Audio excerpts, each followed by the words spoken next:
Servus, ihr Leute. Das ist jetzt der dritte Teil von meiner kleinen Kroatien-Dokumentation, wo der Pelzer on Tour einstellt. Wir waren in der Stadt Rovinj in Nordkroatien und ich wollte euch die Stadt mal von oben zeigen und auch ein bisschen, was in der Stadt los ist. Das sind ganz tolle kleine Gesellscher mit viel Geschäftlicher, also total zum Bummelei. Und die Stadt ist genau wie auch Porridge geprägt von einem italienischen Flair her, weil das Ganze ganz früher mal italienisch war. Und ich hoffe, dass euch die Aufnahmen gefallen. Wie immer, gerne mal einen Daumen nach oben, wenn es euch gefallen hat, und schreibt mal einen kleinen Kommentar. Und wie gesagt, ich hoffe, dass euch das Video gefällt. Ne? Okay, zum Schluss, wie immer, zum Wohl, die Pfalz.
So, Leute, jetzt laufen wir noch durch die Gesellschaft in Rovinj.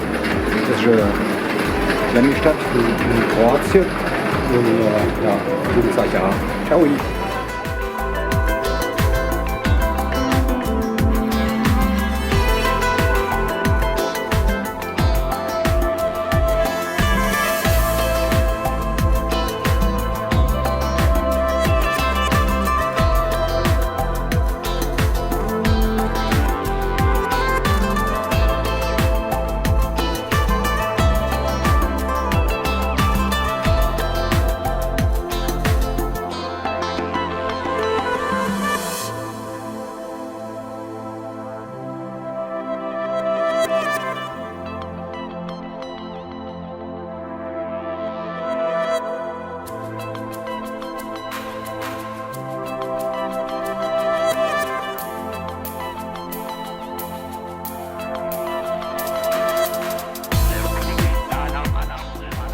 Leute, hier auf dem Markt kriege ich noch alles, was wir brauchen, kriege ich noch Obst, Olivenöl, einfach alles und auch jede Menge Quatsch, wo wir gar nicht brauchen.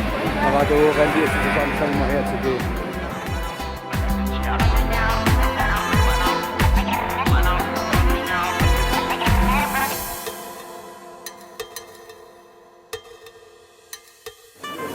Ja, Leute, Rovinj, geile Stadt. Scholle gibt es zu kennen, aber ich trinke halt mal Warsteiner.